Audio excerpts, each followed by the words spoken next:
À 14h30, la lumière de Ouagadougou s'est éteinte comme un cœur qu'on débranche. 5 minutes plus tard, les signaux, les ondes et la confiance d'un peuple avaient disparu. Mais dans ce vide numérique, une question a surgi. Qu'essayait-on vraiment d'effacer? Un réseau, un homme ou l'idée même qu'incarne Ibrahim Traoré? Ce qui s'est passé cette nuit-là n'était pas seulement une attaque, c'était un message. Un message dont les échos résonnent encore aujourd'hui à travers le Sahel. Ce récit promet de dévoiler comment une nuit d'obscurité a redéfini la notion de souveraineté moderne.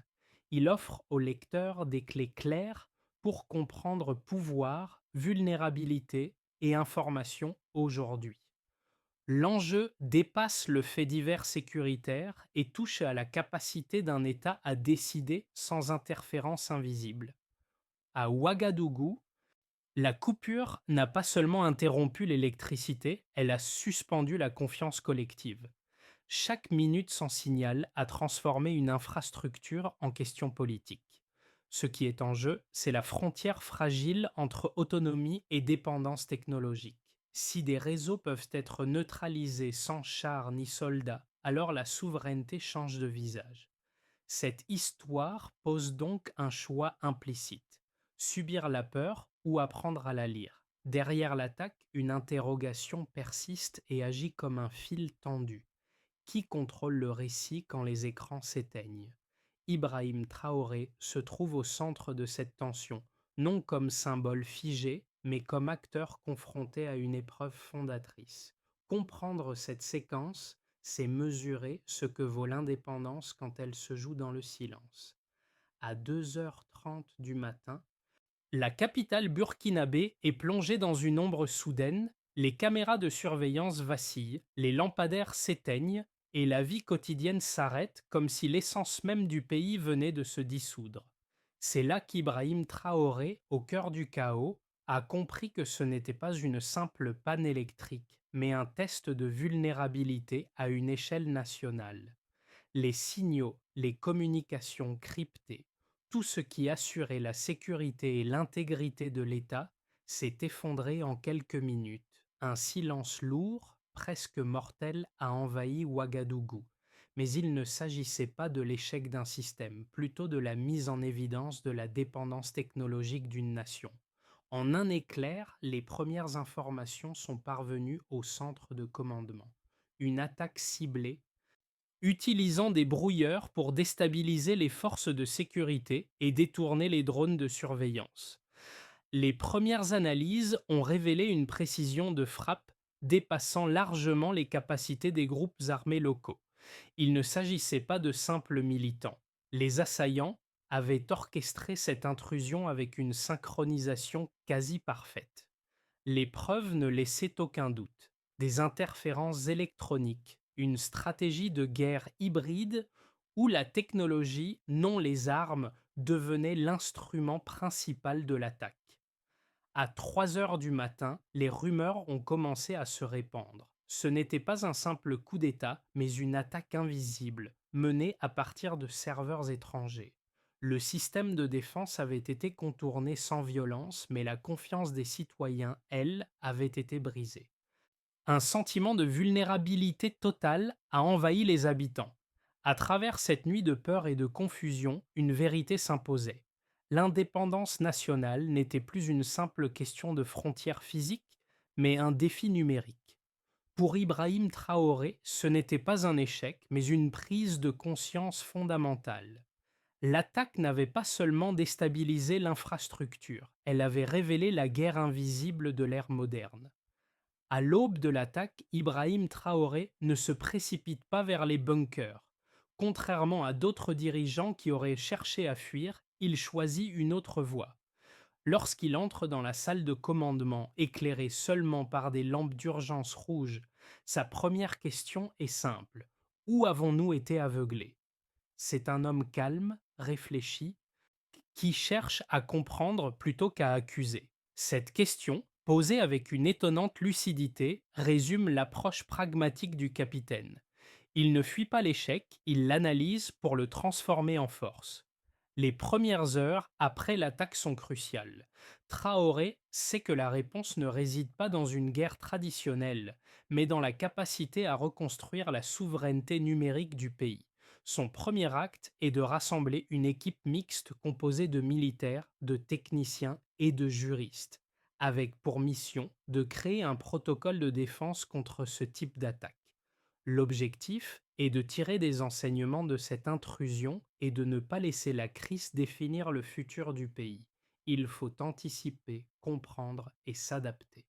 Dans les rues de Ouagadougou, un changement subtil mais profond se produit. L'attaque, censée briser la confiance nationale, devient paradoxalement un catalyseur de solidarité et d'unité. Les habitants, confrontés à l'impuissance apparente de leur gouvernement, commencent à voir Ibrahim Traoré non seulement comme un capitaine militaire, mais comme un symbole de résilience. Le pays, loin d'être brisé, se redresse dans une forme de cohésion inattendue. Traoré transforme l'humiliation initiale en une opportunité de réinventer l'État, prouvant ainsi que la souveraineté peut se reconstruire même dans les moments les plus sombres. La nuit du 14 octobre, tout a commencé par un signal. Un seul, presque imperceptible, a traversé le réseau électrique de Ouagadougou à 2h30. En moins de 5 minutes, la capitale est devenue une ombre privée de lumière, de communication et de confiance. Ce n'était pas un simple coup de force, mais une démonstration de ce que l'ère numérique pouvait accomplir. Le premier acte de ce drame a vu les systèmes de surveillance tomber un à un comme un château de cartes. La cybersécurité de l'État a été mise à terre en quelques secondes, révélant l'incapacité de la nation à se défendre contre un ennemi invisible opérant à partir de serveurs distants. Dans les premières minutes de confusion, les autorités burkinabées ont tenté de réagir. Les forces loyalistes ont vite compris qu'il ne s'agissait pas d'une attaque militaire classique. Les assaillants n'étaient pas là avec des armes, mais avec des brouilleurs, des explosions précises et une organisation parfaite. Des équipes agissant en symbiose avaient pris d'assaut les infrastructures clés, déclenchant un effet domino sur les communications, la sécurité et même les systèmes d'armement. Et ce n'était pas une guerre conventionnelle, mais une guerre du silence, où chaque rupture dans la chaîne de transmission affaiblissait l'état de l'intérieur. Le deuxième acte a été plus brutal. À 2h36, les premières ripostes ont éclaté. Les forces de sécurité ont verrouillé les accès principaux du palais présidentiel et des zones sensibles. Les échanges de tirs ont éclairé le ciel au-dessus de Ouagadougou, mais ce n'était qu'une distraction. L'essentiel de la bataille se passait ailleurs, dans les câbles et les serveurs. Ce qui était en jeu n'était plus seulement la vie des soldats, mais la souveraineté numérique du Burkina Faso. La capitale a été le théâtre d'un combat invisible où les failles dans les systèmes de communication et de sécurité ont été exploitées à leur maximum. Puis, à 2h48, les assaillants ont atteint un second périmètre, mais il était trop tard. Les blindés ont déployé une riposte rapide, fermant les issues et rétablissant un semblant d'ordre. Cependant, le plus grand dommage avait déjà été fait. Non pas dans les rues de Ouagadougou, mais dans l'esprit des Burkinabés. Ce qui devait être une attaque militaire s'était transformé en un test de résistance contre des armes invisibles. À 7 heures du matin, lorsque les premières images circulent, l'ampleur de la catastrophe devient évidente. Les bâtiments frappés par les attaques ne sont que des ruines, mais ce qui effraie vraiment, c'est l'impact invisible de l'attaque. Des fragments de code militaire étrangers sont retrouvés, des preuves de l'implication d'acteurs extérieurs. Le gouvernement burkinabé, avec Ibrahim Traoré à sa tête, prend une décision majeure: fermer l'espace aérien et ordonner la restauration manuelle des systèmes essentiels. Ce geste, bien qu'apparaissant comme une réponse de crise, est aussi une reconnaissance de la nouvelle réalité. La guerre moderne se joue dans les espaces numériques invisibles mais cruciaux. Ce qui semblait être une défaite, un échec du système, est en réalité une victoire inattendue, celle de la résilience. Au cœur du chaos, Ibrahim Traoré a montré qu'un pays peut se défendre non seulement par des armes, mais aussi par la capacité à réagir et à reconstruire. Le Burkina Faso, à ce moment précis, ne se contentait pas de survivre. Il se préparait à redéfinir sa souveraineté dans un monde où les frontières ne sont plus seulement physiques, mais aussi numériques. Au lendemain de l'attaque, et les premières analyses étaient sans appel. Le Burkina Faso venait d'être confronté à un assaut qui n'avait pas seulement perturbé ses infrastructures, mais qui avait aussi mis en lumière ses vulnérabilités numériques. Les chiffres étaient accablants. Les services de cybersécurité ont confirmé que 37 serveurs essentiels, tant civils que militaires, avaient été simultanément saturés entre 2h30 et 1 et 2h39.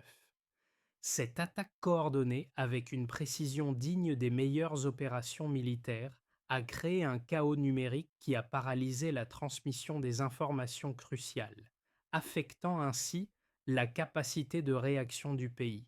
En quelques minutes, un pays tout entier avait été coupé de sa réalité, plongé dans un état d'impuissance apparente.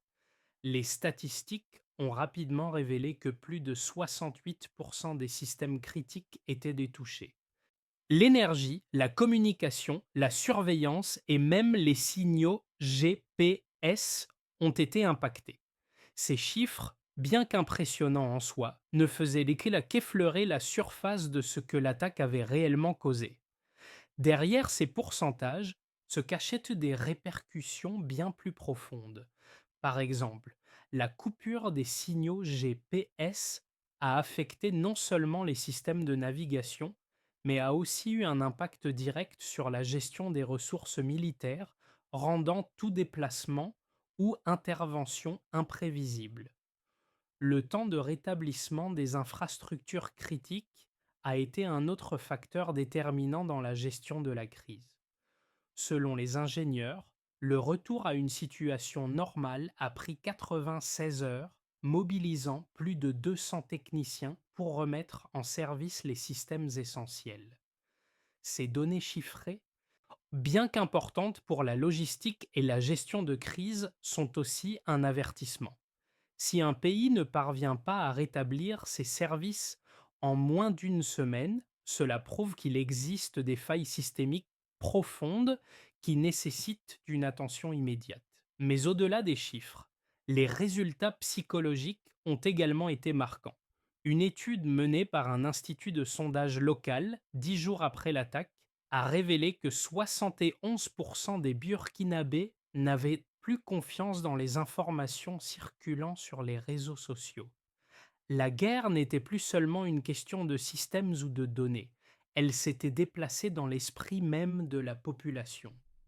Le doute alimenté par les rumeurs et les manipulations numériques était devenu l'arme la plus efficace contre l'État.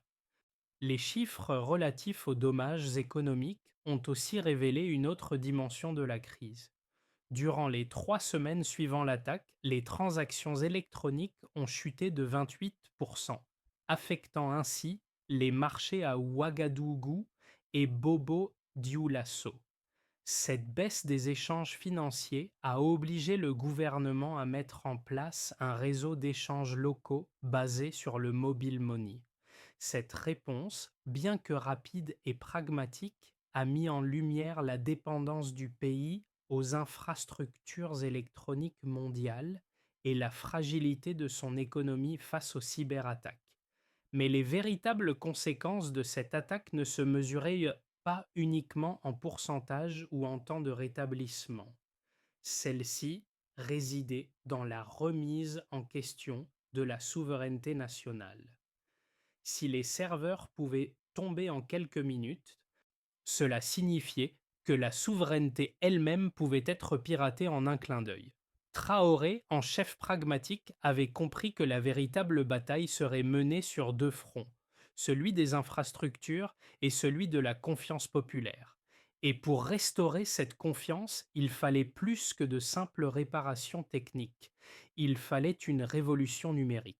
L'attaque du 14 octobre a plongé le Burkina Faso dans un état de chaos numérique total. Cependant, cette crise a également révélé des vérités contradictoires, des arguments opposés qui, loin de diviser, ont permis de mieux comprendre les enjeux en jeu. D'un côté, certains experts ont affirmé que cette attaque n'était qu'une manifestation de l'imperfection des infrastructures du pays, un coup dur pour une nation en pleine construction, mais un problème résoluble par la mise à jour des technologies et le renforcement des capacités locales. Selon eux, la véritable vulnérabilité ne résidait pas dans la sophistication de l'attaque, mais dans l'absence d'un système de défense cybernétique solide et cohérent. En revanche, d'autres voix ont évoqué une dimension beaucoup plus inquiétante, celle de l'ingérence extérieure. Pour ces analystes, l'attaque était une démonstration de la guerre hybride moderne où les conflits n'éclatent plus sur les champs de bataille traditionnels, mais dans les coulisses numériques.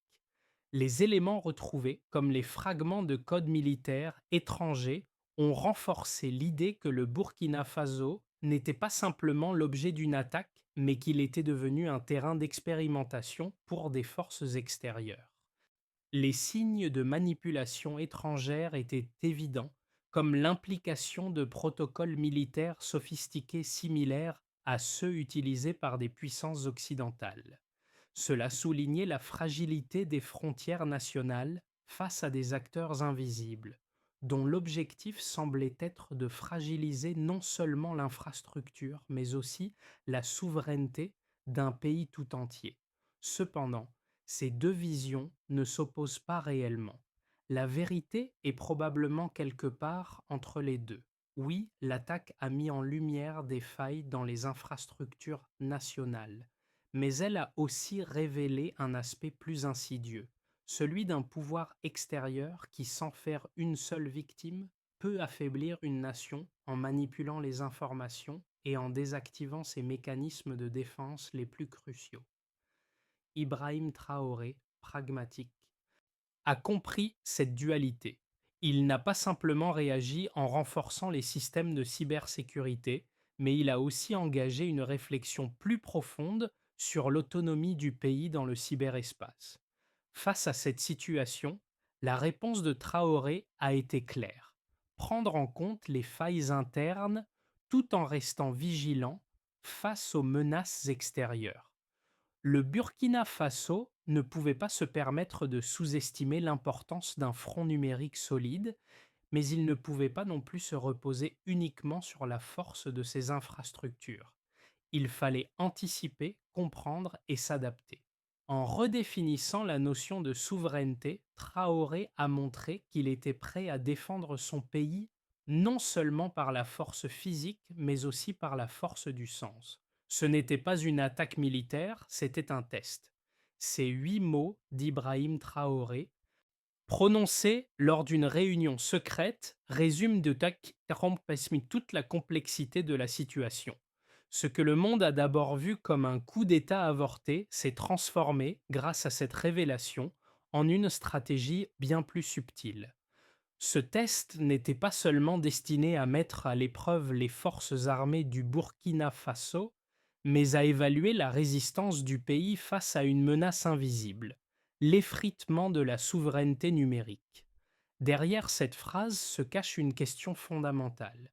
Que signifie défendre un pays dans un monde où la guerre ne se mène plus sur des champs de bataille physiques, mais à travers des réseaux invisibles?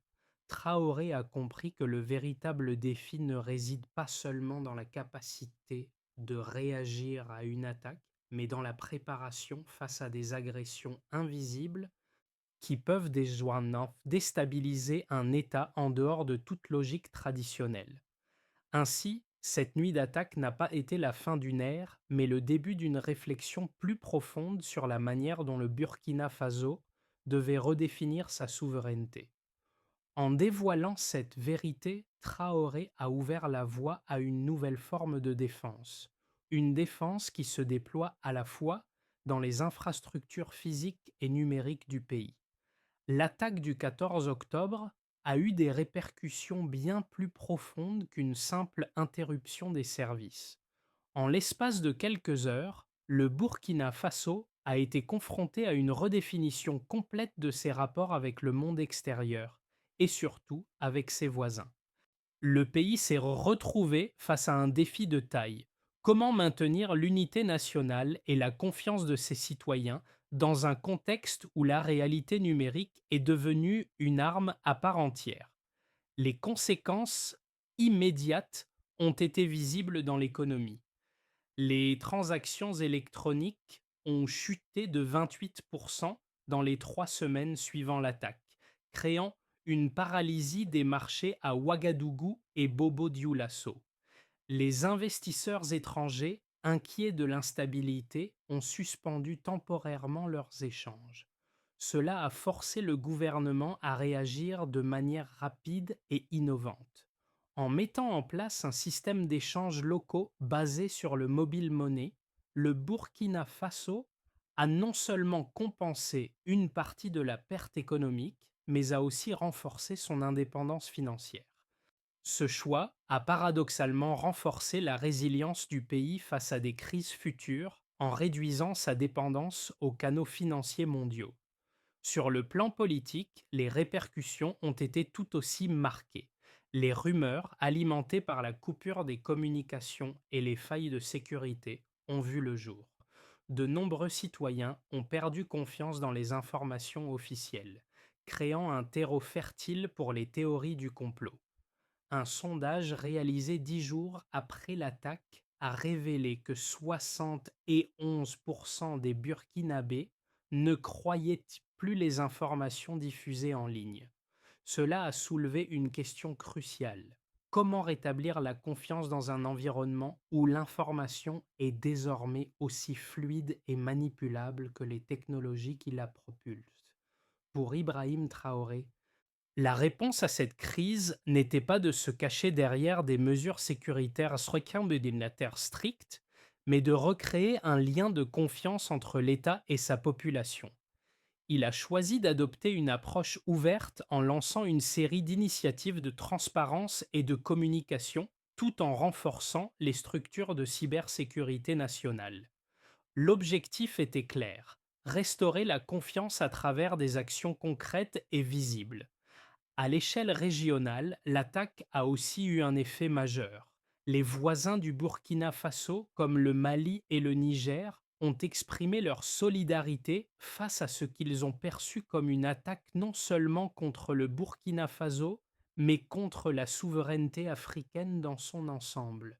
Cette solidarité régionale a permis au pays de se renforcer dans un contexte de guerre hybride où l'intégration et la coopération régionale deviennent cruciales pour la défense contre des menaces invisibles. Mais au-delà des chiffres et des actions immédiates, ce sont les leçons profondes tirées de cet événement qui comptent. Le Burkina Faso a appris que sa souveraineté ne pouvait plus être considérée comme acquise, elle devait être défendue à la fois dans les rues de Ouagadougou et dans les espaces numériques.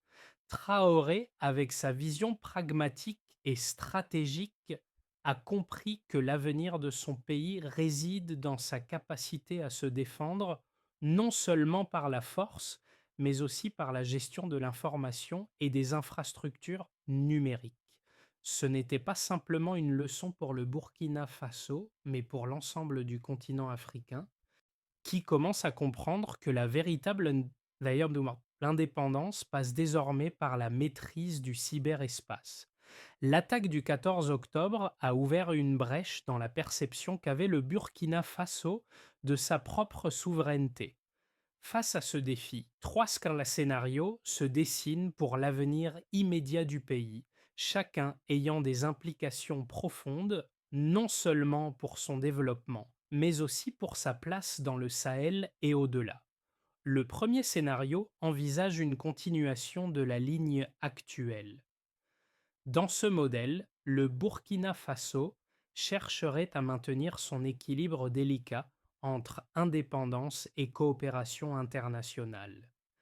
Avec des alliances renforcées avec le Mali et le Niger, le pays continuerait de développer ses infrastructures, notamment dans le secteur numérique, en coopération avec des partenaires comme la Chine et la Russie. Le renforcement des mécanismes de cybersécurité et une diplomatie plus prudente vis-à-vis de l'Occident permettraient au Burkina Faso de garder sa souveraineté tout en minimisant les risques d'isolement. Dans ce scénario, la croissance économique serait modeste, estimée à 2,4% par an. Mais le pays pourrait éviter une instabilité majeure à condition que les tensions sécuritaires demeurent dites sous contrôle. Le deuxième scénario, plus ambitieux, repose sur la transformation de la crise en opportunité. Ibrahim Traoré pourrait décider d'exploiter cette attaque comme un catalyseur pour créer une doctrine de défense numérique régionale. Le Burkina Faso pourrait ainsi devenir un leader dans la gestion des cybermenaces et en formant une coalition avec ses voisins du Sahel pour mutualiser les ressources et renforcer la coopération en matière de cybersécurité. Cette vision ambitieuse impliquerait aussi une diversification économique plus poussée, avec un accent sur les énergies renouvelables et l'agriculture durable. Toutefois, la mise en œuvre de ce scénario nécessiterait un consensus interne rare, car il faudrait une forte discipline politique pour maintenir cette voie sans sombrer dans la fragmentation. Le troisième scénario est celui de la régression, où l'instabilité interne du Burkina Faso pourrait croître.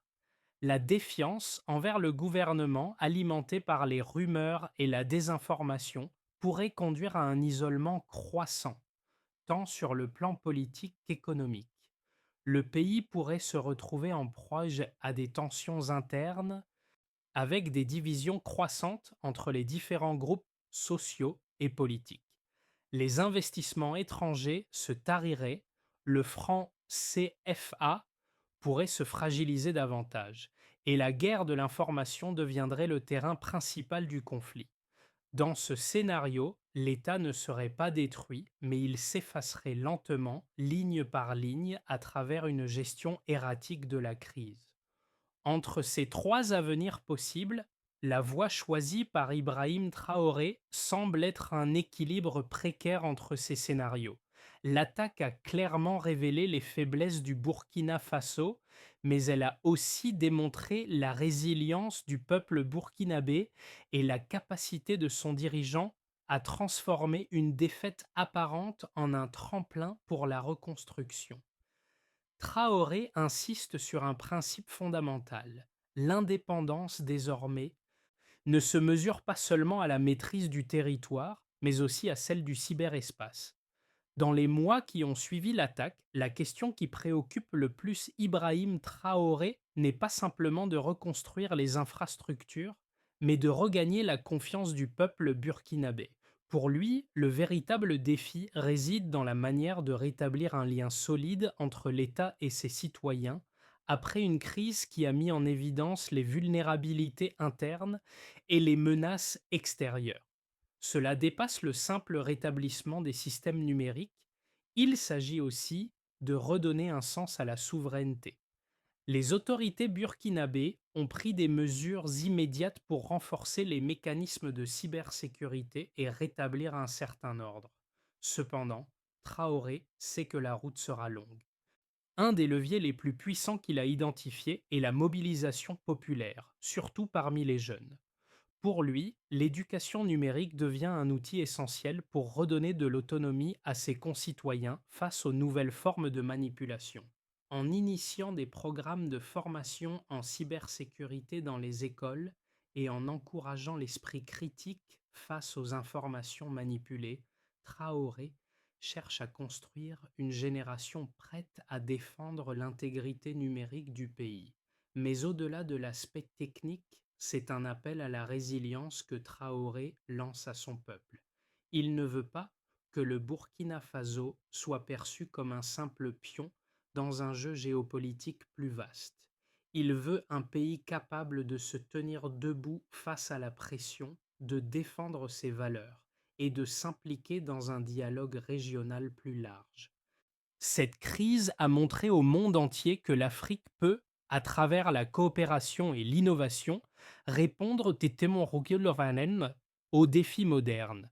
Le Burkina Faso, sous la direction de Traoré, a un message à envoyer. L'indépendance ne se résume pas à la signature de traités, mais à la capacité à reconstruire, à se relever après une défaite et à repenser les relations avec le monde. Il ne s'agit pas seulement de résister aux attaques extérieures, mais de réinventer la souveraineté à l'ère numérique. Face aux défis actuels, Ibrahim Traoré a élaboré une feuille de route claire pour rétablir la stabilité et renforcer la souveraineté du Burkina Faso. Cette feuille de route repose sur plusieurs axes stratégiques visant à renforcer la résilience du pays tout en renforçant sa position sur la scène régionale et mondiale. Le premier objectif était la réforme du système de cybersécurité nationale. En réponse à l'attaque numérique qui a mis en lumière la vulnérabilité du pays, Traoré a ordonné la création d'une cellule de réponse aux cybermenaces. Cette équipe pluridisciplinaire rassemblera des experts en cybersécurité, des militaires et des techniciens pour développer des protocoles de défense adaptés aux nouvelles menaces. Ce programme inclut également des initiatives de formation continue pour les professionnels de la cybersécurité et les citoyens afin d'améliorer la vigilance et la capacité de réaction face aux cyberattaques futures. Ensuite, il y a la diversification économique. Le Burkina Faso ne peut plus se permettre de dépendre uniquement des exportations traditionnelles.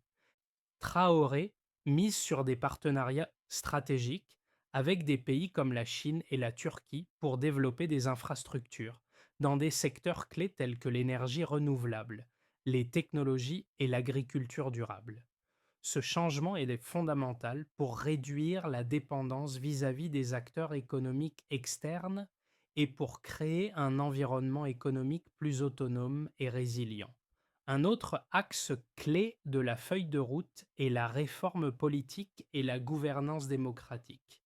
Traoré a exprimé la nécessité d'améliorer la transparence du gouvernement et de renforcer les mécanismes de participation citoyenne. Un comité d'éthique a été formé pour garantir que les décisions majeures soient prises dans un cadre de gouvernance responsable et transparent. En parallèle, une stratégie de lutte contre la désinformation a été mise en place avec un focus particulier sur la régulation des réseaux sociaux et l'éducation des citoyens à la vérification des faits. Cela fait partie de l'effort plus large pour restaurer la confiance du public et empêcher que des fausses informations ne sapent la stabilité nationale.